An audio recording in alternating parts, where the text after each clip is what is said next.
2024 లేదా 25లో డిగ్రీ లేదా బీటెక్ చదివారా? సాఫ్ట్‌వేర్ జాబ్ కోసం ఎదురు చూస్తున్నారా? అయితే కోడ్ జ్ఞాన్ 100 డేస్ కోర్సులో చేరండి. జాబ్ సాధించండి.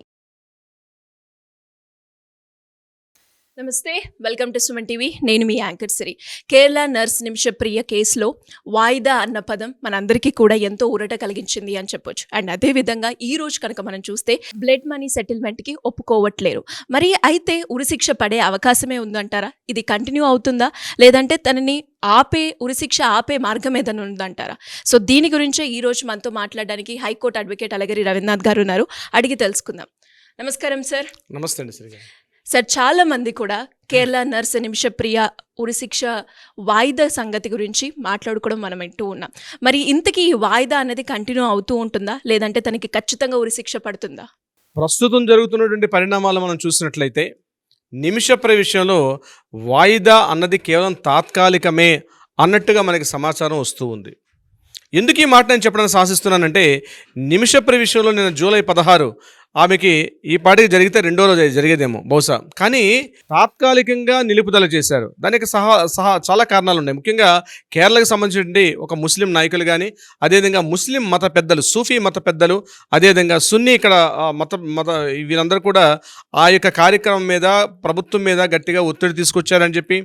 అయితే ఇక్కడ కీలకమైన విషయం ఏమిటంటే, ఎవరైతే బాధితుడు ఉన్నాడో ఆ తలాల్ హమీద్ అని చెప్పినటువంటి బాధితుడు ఎవరైతే ఉన్నారో వాళ్ళ కుటుంబీకులు మాత్రం ఈ బ్లడ్ మనీ అంటే రక్త పరిహారానికి సంబంధించి వాళ్ళు ససేమిరా అంటున్నారు. అంటే మాకు అవసరం లేదు, ఆమెను ఎట్టి పరిస్థితుల్లో కూడా జరగాల్సింది, ఉరి తీయాల్సింది అన్నట్టుగా ఉన్నారని కూడా వార్తలు వస్తున్నాయి. అనేక ప్రయత్నాలు చేస్తున్నారు. ముఖ్యంగా ఆమె యొక్క ఏదైతే ఈ యొక్క ఉరిశిక్ష సంబంధించి ఉందో అది తాత్కాలికమైనటువంటి వాయిదా కాకుండా పూర్తిగా ఆమెను అక్కడి నుంచి క్లియర్ చేస్తూ ఆమెను యావజ్జీవ కారాగార శిక్ష విధించేట్టుగా చట్ట ప్రకారంగా అనేక పరిమితులకి ప్రయత్నాలు చేస్తున్నప్పుడు కూడా మనకు అందుతున్న సమాచారం ప్రకారం ఇది కేవలం తాత్కాలికమే. 1-2 రోజుల, 10 రోజుల, వారం రోజులంది మనకు తొందరలోనే తెలిసే అవకాశం ఉంటుంది. కానీ ఆ ముస్లిం మత పెద్దలు చేసినటువంటి ఏదైతే ప్రయత్నాలు ఉన్నాయో వాటికి కొద్దిగా ఊరట లభించినట్టుగా 16వ తారీఖు నాటికి వాళ్ళు కొంతగా ముగ్గినట్టుగా తెలుస్తుంది. కానీ బహుశా ఈ క్షణం మనం వీడియో చేస్తున్న సమయానికి అయితే ఆ కుటుంబీకులు ఎవరు కూడా సస్యమీర అన్నట్టుగా ఉన్నారు. ఎట్టి పరిస్థితుల్లో ఉరి తీయాల్సిందే అంటున్నారు. అంటే వాళ్ళు డైజెస్ట్ చేసుకోలేకపోతున్నారు. తమ కుటుంబానికి పెద్ద దిక్కైనటువంటి ఆ వ్యక్తి చనిపోవడం అనేది అత్యంత దారుణంగా, అది యాక్సిడెంట్గా చనిపోవడం వేరు. కానీ ఇలా కావాలని ఇప్పుడు అతను నిజంగా ఏదైనా అటాక్ చేసి ఉంటే, అతను ఆమె మీద మానసికంగా, శారీరకంగా అటాక్స్ చేశారనుకుంటున్నారు. నిజంగా అతను అటాక్ చేసి ఉంటే అతని మీద శారీరకంగా ఆ టెంపరీగా అంటే ఆ క్షణంలో ఆ ఉద్రేకంలో ఏదైనా రివెంజ్ తీర్చుకునే క్రమంలో అతను చనిపోయి ఉంటే బహుశా వాళ్ళు ఏదైనా కొంత క్షమాభిక్ష పెట్టే అవకాశం ఉండొచ్చేమో. కానీ ఇక్కడ జరుగుతున్న సంఘటన ఏంటంటే, అతన్ని చనిపోవాలని ఇంటెన్షనల్లీ అతన్ని పూర్తిగా అతనికి ఒక రకమైన కైరిటన్ అని చెప్పి ఇంజెక్షన్ ఇవ్వడం, ఆ సెడిషన్ ఉన్నటువంటి ఇంజెక్షన్ ఇవ్వడం, తద్వారా ఆయన కోమాలోకి వెళ్ళిపోవడం, ఆ డోసు ఎక్కువ అవడం వల్ల అతను చనిపోవడం. దాని తర్వాత ఇంకొక దారుణ సంఘటన అంటే, చనిపోయిన తర్వాత అయినా వీళ్ళు కనీసం చెప్పకుండా ముక్కలుగా నరికేసి వాటర్ ట్యాంకులో పడేసి అటువంటి పాశవికంగా మైండ్ సెట్ ఉన్నటువంటి వ్యక్తులు ఇంకా బతకకూడదు అన్నటువంటి ఒక మైండ్ సెట్లో ఉన్నారు. అది ఎంతవరకు నిజమా కరెక్టా అని చెప్పడం ఉంది నేను చెప్పే ఉద్దేశం అది కాదు. కానీ వాళ్ళు అలాంటి స్థితిలో ఉన్నట్టుగా కొన్ని మనకు వార్తా కథనాలు కూడా వినిపిస్తూ ఉన్నాయి దానికి సంబంధించి. అయితే ఇక్కడ నిమిషప్రియ విషయానికి వచ్చినట్లే మనం ఏమనుకుంటున్నాం, ఇటు సాధారణ మహిళ భారతదేశం చెల్లింది, ఏదో తన మీద జరుగుతున్నటువంటి మానసికంగా శారీరక దాడులు, ముఖ్యంగా పాస్పోర్ట్ అనేది అతను తన కస్టడీలో పెట్టుకొని ఈమెకు భారతదేశం వెళ్ళలేకుండా ఈమెను పూర్తిగా ఇబ్బందులు గురి చేశాడు. కాబట్టి ఈ రకంగా అతను చేయడం కరెక్ట్ కాదు అని ఒక వర్గం వారు వాదిస్తున్నప్పుడు కూడా ఆమె ఎవరైతే కుటుంబీకులు, బాధిత కుటుంబీకులు మాట్లాడే వెర్షన్ మాత్రం డిఫరెంట్గా ఉంది. ఎందుకంటే ముఖ్యంగా సౌదీ అరేబియా, యెమెన్, ఈ రకంగా కువైట్, అబుదాబి, ఇటువంటి కువైట్ ఇటువంటి దేశాల్లో ప్రత్యేకించి షరియత్ చట్టాల్లో ఒక నిబంధన కఠినంగా ఉంటుంది. ముఖ్యంగా కన్నుకు కన్ను, ప్రాణానికి ప్రాణం, చేయికి చెయ్యి, కాలుకు కాలు అన్నట్టుగా ఉన్నట్టు ఉంటాయి షరియత్ చట్టాలు. చాలా కఠినంగా అమల్లో ఉంటాయి. అంటే మొదటి నుంచి వాళ్ళు షరియత్ను ఫాలో అవుతారు కాబట్టి అట్లా ఉంటుంది. కానీ దాంట్లో చిన్న మినహాయింపు ఏంటంటే, ఒక ముక్తాయింపు దాంట్లో ఉంది. ఏంటి మినహాయింపు అంటే, ఎవరైనా సరే బాధిత కుటుంబీకుడికి క్షమాభిక్ష పెట్టే అధికారం ఉంటుంది కాబట్టి వాళ్ళు కన్సిడర్ చేస్తే దీనికి ఉంటుంది. కానీ ఒకటి ఇక్కడ వాళ్ళు మొగ్గు చూపే విధంగా అయితే మనకు కనిపించట్లేదు. దీని మీద రకరకాల అంతర్జాతీయ స్థాయిలో అనేక మీడియా కథనాల్లో, వార్తా కథనాల్లో దీని గురించి చర్చ జరుగుతున్నప్పటికీ కూడా యమన్ ప్రభుత్వం ప్రత్యేకించి దీన్ని పెద్దగా వ్యాప్తిలోకి తీసుకెళ్లే ప్రయత్నం చేయట్లేదు. మనకు అందుతున్న ఇన్ఫర్మేషన్ ప్రకారం మోడీ ప్రభుత్వం వారు కూడా డైరెక్ట్గా సంప్రదింపులు జరిపినప్పటికీ కూడా అటార్నీ జనరల్ అయినటువంటి వెంకటరమణ గారు కూడా దీనికి సంబంధించి చాలా ప్రయత్నాలు చేసినప్పటికీ కూడా పెద్దగా ప్రయత్నాలు ఉన్నట్టుగా కనిపించడం లేదు. అయితే నిమిషప్రియని ఉరి తీయడం కరెక్టా కాదా, భిన్నాభిప్రాయాలు వ్యక్తం అవుతున్నాయి. కొంతమంది ఇది కరెక్ట్ అని, కొంతమంది కాదని. ఏదేమైనప్పుడు కూడా 2020 నుంచి ఇప్పటి వరకు ఏదైతే international council for the Nimishapriya అని మాట్లాడుకుంటున్నామో ఆమె మీద కొంత ఫండ్స్ అనేది జనరేట్ చేయడం, అంటే కొంత సానుభూతి అయితే కొంతవరకు ఉంది మీద.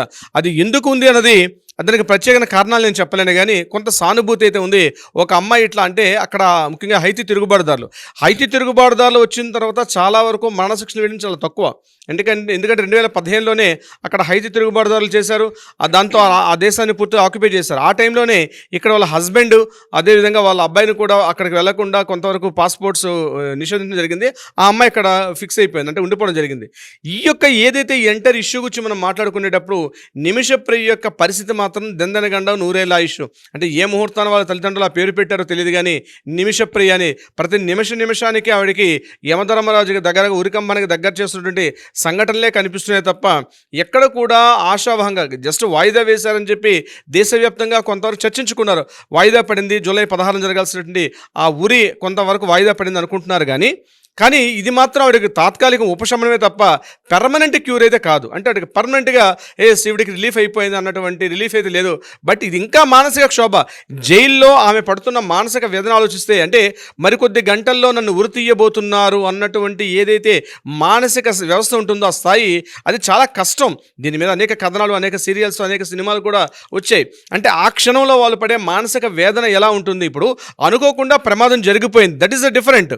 లేదా వయసు రీత్యా ఏజ్ వచ్చింది, ఏజ్లో ఏదైనా కాలం చేశారు, చనిపోయారంటే దట్ ఈస్ డిఫరెంట్. కానీ ఇది ఉరి తీస్తారంటే పూర్తిగా ఆరోగ్యకరంగా ఉన్నటువంటి ఒక వ్యక్తిని ఉరికంబానికి ఎక్కించి కింద ఆ యొక్క బేస్మెంట్ తీసేస్తే ఆ ఉరికి హ్యాంగ్ అవుతూ ఉన్నటువంటి ఉరితాడుకు వేలాడుతున్నటువంటి ఆ దృశ్యాన్ని అది గుర్తుకొస్తేనే, మరికొద్ది గంటల్లో నేను చనిపోతాను కదా అన్నటువంటి ఏదైతే విధానం అది గుర్తుకొస్తేనే వాళ్ళు మానసికంగా వాళ్ళు బతకడం, అంటే ఆల్రెడీ చచ్చిపోయినట్టు నా దృష్టిలో.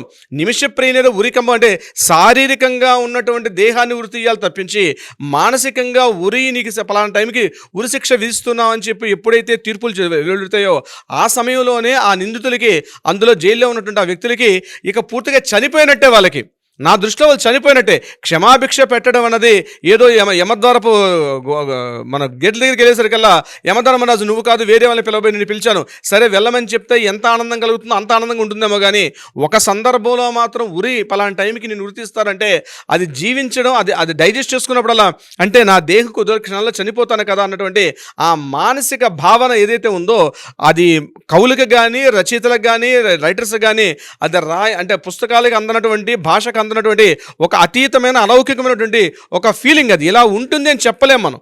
ఒకసారి చనిపోయిన తర్వాత నేను చనిపోయాను అని చెప్పడానికైతే ఉండడు కదా వ్యక్తి.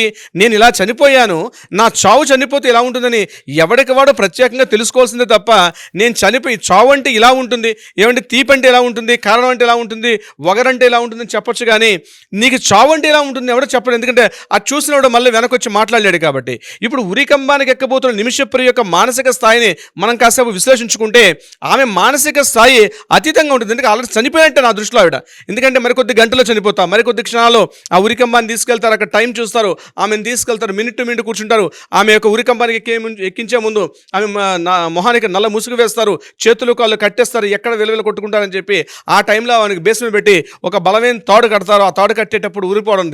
అంటే సామాజిక సమాజంలో, ఒక నవనాగరిక సమాజంలో బ్రతికి ఉన్నటువంటి వ్యక్తిని ఏదో ఇంకా ఆదిమ కాలం నాటి మనుషుల్లాగా, ఏదో అరాచక పెట్టి, ఏదో అనాది కాలంలో ఏదో రాతి యుగం మనుషుల్లాగా మనిషిని చంపారు కాబట్టి ప్రాణానికి ప్రాణం తీయాలనేటువంటి అటువంటి చట్టాలు మాత్రం ఇప్పటికీ కూడా ఎవరు హర్షించరు. అంటే ఏదైనా జరిగితే ఇప్పుడు భారతదేశంలో కూడా మనం కలకత్తా ఇష్యూ చూసాం. కలకత్తా ఇష్యూలో కూడా ఆ సంజయ్ రాయ్ మీద మనకు ఉరిశిక్ష వేస్తే చాలా మంది ప్రతిఘటించారు. ఎందుకంటే ఉరి అన్న సమంజసం కాదని చెప్పి కోర్టు కూడా అతనికి యావజ్జీవ కారాగార శిక్షగా దాన్ని మార్చే తప్పించి ఉరిశిక్షగా మార్చలే. సో ఉరిశిక్ష తీయడం అనేది ఏదైతే ఉందో సభ్య సమాజంలో, ఆధునిక నాగరిక సమాజంలో ఇటువంటివి మాత్రం కరెక్ట్ అనేది కాదని నా యొక్క ప్రత్యేక భావన. శ్రీ గారు, మీరు అన్నట్టుగానే సార్ ఇప్పుడు దేశవ్యాప్తంగా కూడా అందరూ తనకి ఉరిశిక్ష వాయిదా పడాలి అని అనుకున్నారు. అలాంటిది తనకి రేపు ఉరిశిక్ష పడుతుందో లేదంటే ఇంకో గంటలో ఉరిశిక్ష పడుతుంది అంటే తన మానసిక శోభ అంతా ఇంత కాదు అని చెప్పొచ్చు. అండ్ అందులో భాగంగానే ఉరిశిక్ష వాయిదా పడాలనే మనమైతే కోరుకుందాం. Anyways great information sir. Thank you so much. Thank you so much సరి గారు. సుమన్ టీవీలో మీ పర్సనల్ అండ్ బిజినెస్ ప్రమోషన్స్ కోసం కింది నెంబర్కి కాంటాక్ట్ చేయండి.